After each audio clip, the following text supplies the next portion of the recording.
Welcome students.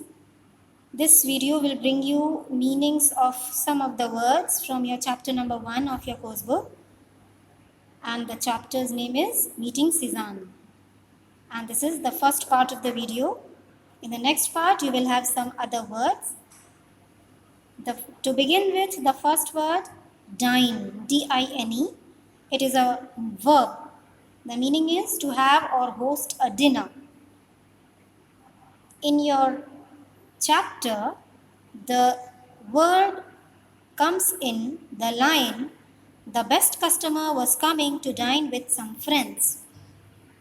Let us see what are the related words with this word. From the meaning you might have already come to know, the best customer had come to the inn of Uncle Bruno to have dinner with his friends. So the word dine we are taking, and the words related to dine are dinner, dining, and dined. And the word dined is the past tense of the word D-I-N-E, dine. Synonyms of this word are feast, feed, or consume.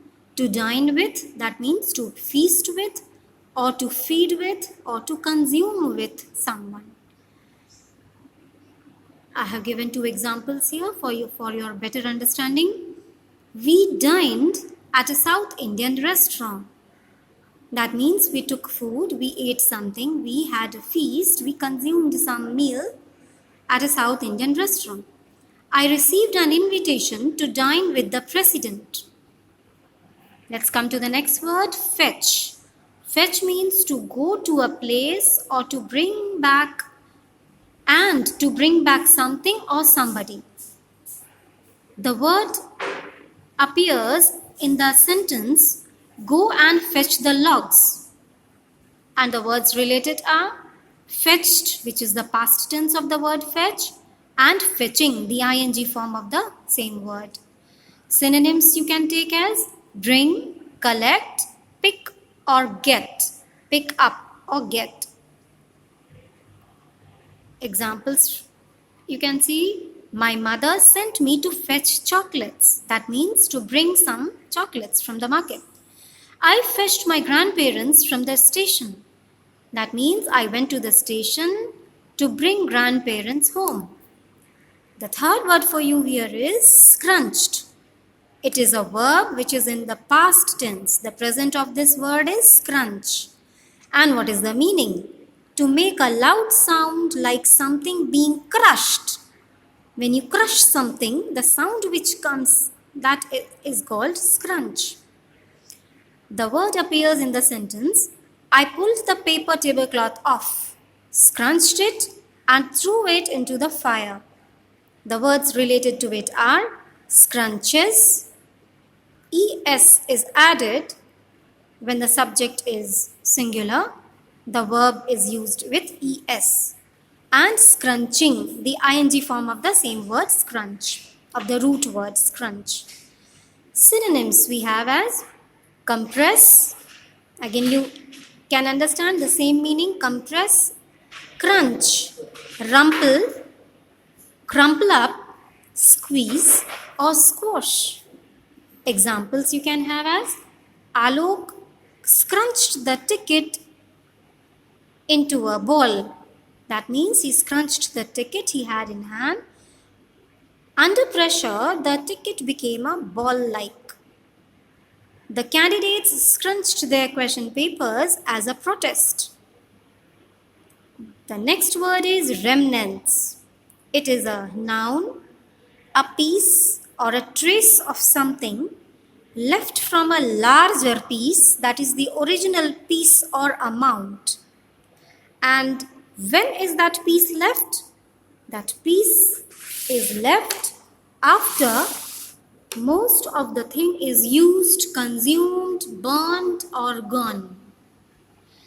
The word appears in your story in the line, she grabbed the tongs, and here she refers to Amandine. She grabbed the tongs and tried to pull out the remnants of the burning paper tablecloth. Now, these words you can have as synonyms of remnants: remains, remainder, leftovers, residue, leavings, unit, bit, segment, section, or portion. Examples: the remnants of the burnt house were cleared within an hour. He threw the remnants of the plate into the dustbin. The next word for you is striding, which means walking with long steps, often because you feel very confident or determined. The word appears in the sentence, Uncle Bruno came striding towards us.